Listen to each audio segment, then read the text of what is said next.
Hi friends, ഞാനിന്ന് വന്നിരിക്കുന്നത് കുറച്ച് ടിപ്സുകൾ നിങ്ങളുമായിട്ട് ഷെയർ ചെയ്യാൻ വേണ്ടിയാണ്.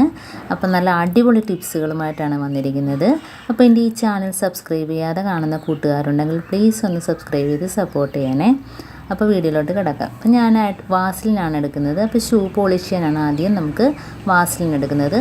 അപ്പോൾ നമുക്ക് ഷൂ പോളിഷ് ചെയ്യാൻ വേണ്ടി വാസലിൻ മാത്രം മതി. അപ്പോൾ അത് ഒരു കോട്ടൺ തുണിയിലോ അതല്ല എങ്കിൽ നമുക്ക് ടിഷ്യൂ പേപ്പറിനകത്തോ പഞ്ഞി ഉണ്ടെങ്കിൽ അതിനകത്തോ നമുക്ക് ഇതേപോലെ കുറച്ച് വാസലിൻ എല്ലായിടത്തും ഒന്ന് സ്പ്രെഡ് ചെയ്ത് കൊടുക്കുക. എന്നിട്ട് നമ്മൾ 1 മിനിറ്റോളം അത് വെച്ച് തന്നെ ഒന്ന് നല്ലോണം ഒന്ന് ഇതേപോലെ ഒന്ന് ആക്കി കൊടുക്കുക. അപ്പം നമുക്ക് പഴയ ഷൂ ആണെങ്കിലും പുതിയതുപോലെ തന്നെ ഇരിക്കുകയും ചെയ്യും. ഇപ്പോൾ ബ്ലാക്ക് ഷൂ ഒക്കെ ആണെങ്കിൽ നല്ലൊരു തിളക്കമായിരിക്കും. അത് നമുക്ക് പെട്ടെന്ന് അറിയാൻ പറ്റും കറുത്ത ഷൂ ഒക്കെ ആകുമ്പോഴത്തേനും.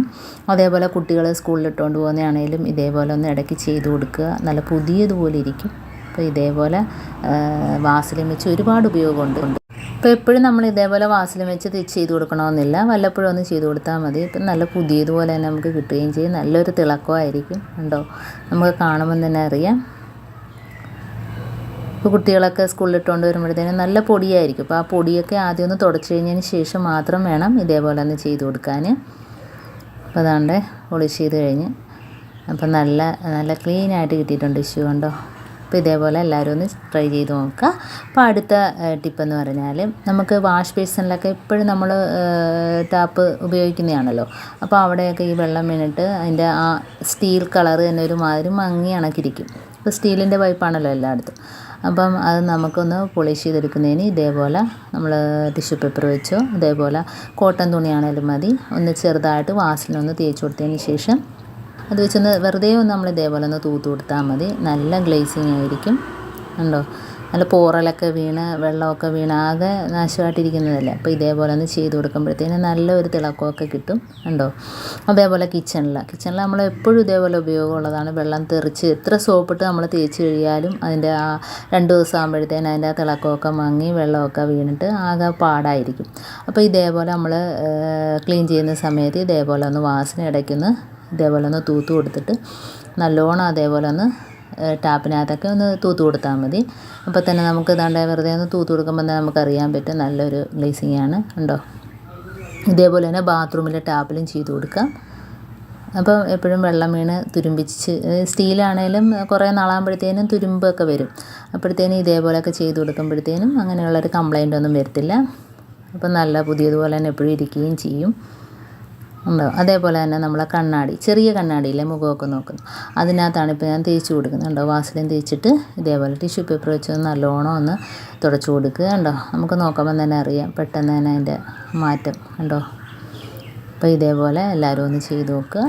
അപ്പോൾ അതേപോലെ തന്നെ ഇനി അടുത്ത ഗ്യാസ് ബർണർ ഇതേപോലെ നമ്മൾ കത്തിക്കുമ്പോഴത്തേന് തീ പുറത്തോട്ട് വരും.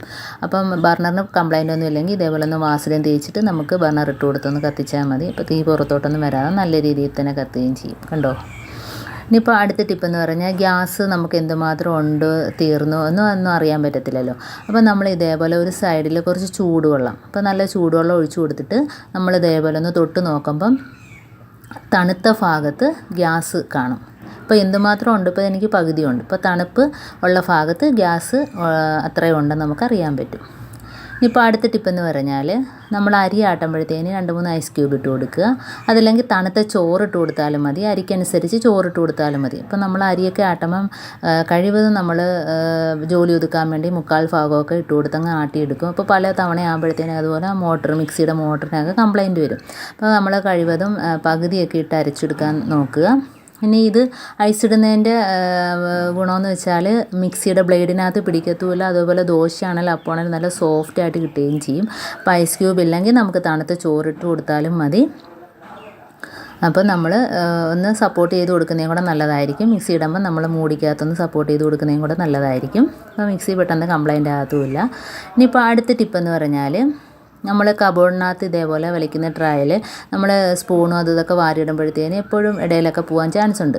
അപ്പോൾ ഇതേപോലെ നമ്മൾ ഒരു പ്ലാസ്റ്റിക്കിൻ്റെ സഞ്ചിയോ അതെല്ലാം കട്ടിയുള്ള പേപ്പറോ അതല്ലെങ്കിൽ ഇതേപോലെ നല്ലൊരു സഞ്ചി ഇതേപോലെ ഇട്ടിട്ട് നമുക്ക് എന്ത് സാധനം വേണേലും വാരി ഇട്ടാലും അതിൻ്റെ ഇടയിൽ കൂടെ പോകത്തില്ല. അപ്പോൾ ഇതേപോലെ ഒന്ന് ചെയ്ത് നോക്കുക എല്ലാവരും. അപ്പോൾ ഇതേപോലെ നമുക്ക് ഏത് സാധനം വേണേലും എത്ര വേണേലും നമുക്ക് വാരിയിട്ടാലും ഇടയിലൊന്നും പോകത്തില്ല. അപ്പോൾ ഇതേപോലെ എല്ലാവരും ഒന്ന് ചെയ്ത് നോക്കുക. അപ്പോൾ അടുത്ത ടിപ്പെന്ന് പറഞ്ഞാൽ നമുക്ക് കുട്ടികളൊക്കെ സ്കൂളിൽ കൊണ്ടുപോകുന്ന ബാഗ് ഒക്കെ എപ്പോഴും ഇതേപോലെ സിബ് കംപ്ലൈൻ്റ് ആയിട്ട് കൊണ്ടുവരും. എത്ര പുതിയത് മേടിച്ചു കൊടുത്താലും കുറച്ച് ദിവസം കഴിയുമ്പോൾ ഇതേപോലെ കംപ്ലൈൻ്റ് ആവും. അപ്പോൾ അത് അവർ തുറക്കുന്നതിൻ്റെ പ്രശ്നമായിരിക്കും. അപ്പോൾ അത് നമുക്ക് ഇടയ്ക്ക് ഇതേപോലെ ഒന്ന് വാസലിൻ ആ സിബിലൊന്ന് തേച്ച് കൊടുത്താൽ മതി. അപ്പോൾ സിബിന് കംപ്ലൈൻ്റ് ഒന്നും കാണത്തുമില്ല, എത്ര നാൾ വേണമെങ്കിലും ബാഗ് ഉപയോഗിക്കുകയും ചെയ്യാം. അപ്പോൾ കുട്ടികളൊക്കെ ആണെങ്കിൽ എപ്പോഴും തുറക്കലും അടക്കലും ഒക്കെ അല്ലേ. അപ്പോൾ ഇതേപോലെ ഒന്ന് സിബിനകത്തൊന്ന് വാസലൊന്ന് തടയി കൊടുത്താൽ മതി. എന്നിട്ട് നമ്മൾ സിബിടുന്നതിന് എളുപ്പമായിരിക്കും. അപ്പോൾ ഇതേപോലെ നമുക്ക് ബാഗിലാണെങ്കിലും അതേപോലെ നമ്മൾ കൊണ്ടുപോകുന്ന ഹാൻഡ് ബാഗിനകത്തൊക്കെ ആണെങ്കിലും ഇതേപോലെ സിബിനകത്ത് വാസലിൻ തേച്ച് കൊടുത്താൽ നല്ല ഒരു ടിപ്പാണിത്. അപ്പോൾ കണ്ടോ, എളുപ്പത്തിൽ തന്നെ നമുക്ക് തുറക്കുകയും അടയ്ക്കുകയും ചെയ്യാം.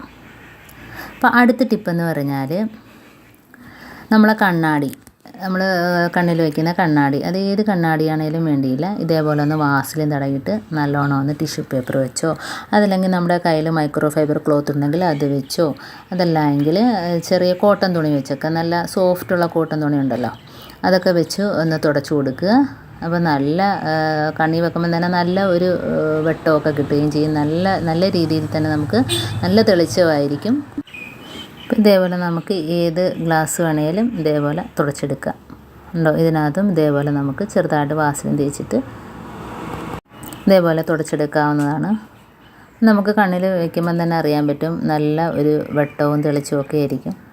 അപ്പോൾ വാസലിൻ കൊണ്ട് നമുക്ക് ഒരുപാട് ഗുണങ്ങളുണ്ട്.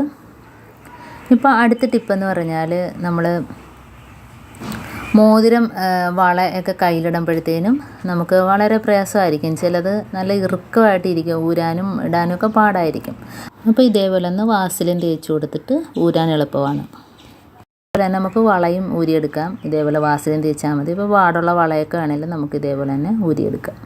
അപ്പോൾ ഇതിൻ്റെ ഈ ടിപ്സുകളെല്ലാം നിങ്ങൾക്ക് ഇഷ്ടമാണെന്ന് വിചാരിക്കുന്നു. അപ്പം ഇനിയും അടിപൊളി ടിപ്സുകളുമായിട്ട് ഞാൻ വരുന്നതായിരിക്കും.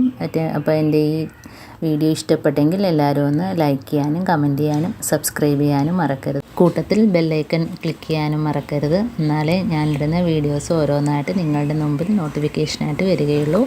അപ്പം അടുത്ത വീഡിയോ ആയിട്ട് വീണ്ടും കാണാം. Thanks for watching.